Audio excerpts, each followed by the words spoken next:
Hello and welcome to Car Firm. Today we have our 62 plate BMW 320d Touring, and I've been driving this car for a little while now, and it actually delivers and does exactly what you would expect from it. It's comfort wise, it's really quite nice and comfortable, so it's well on the road, nice and smooth.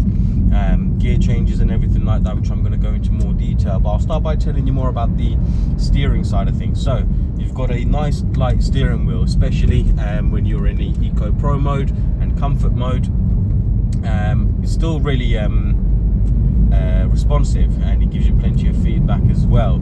However, when you do switch that over to sport mode, you do feel the weight pick up a little bit more on the steering wheel, and it becomes even more direct.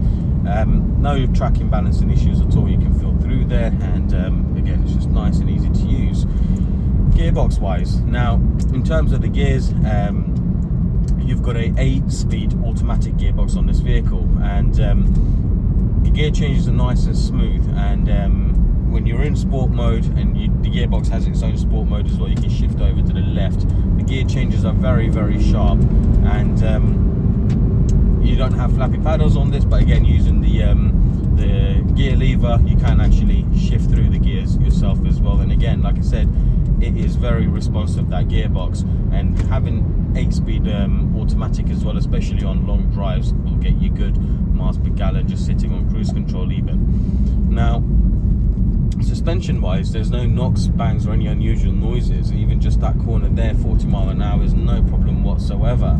The car is very well balanced, it sits nicely on the road, and like I said, generally speaking, really nice and smooth. There's no knocks or bangs or any unusual noises. There's no knocks or bangs or any unusual noises coming from the suspension, and like I said, it deals with all the bumps and everything on the road really, really well.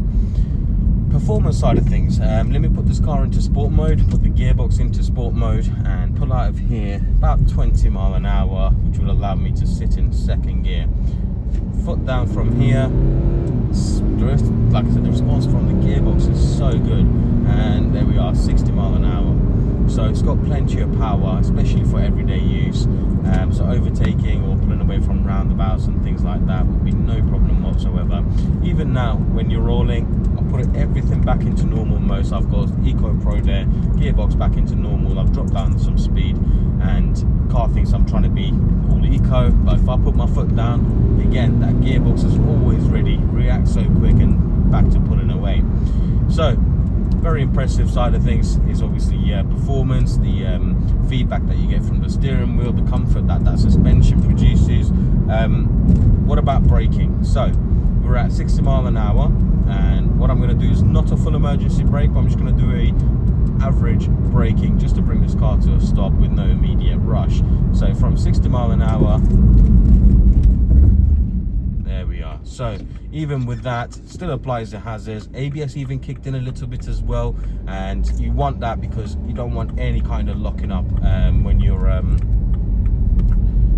on braking. So even the slightest, because I was quite hard on the brake at the first, and then started easing off in a little bit, ABS obviously automatically kicked in, and that was a very, very quick stop, considering the fact that we didn't do a full emergency brake. So overall, drives absolutely spot on. If you're interested in it, head over to our website, carfirm.co.uk, where you can reserve it with a fully refundable £100, and we will hold it for you for 7 days.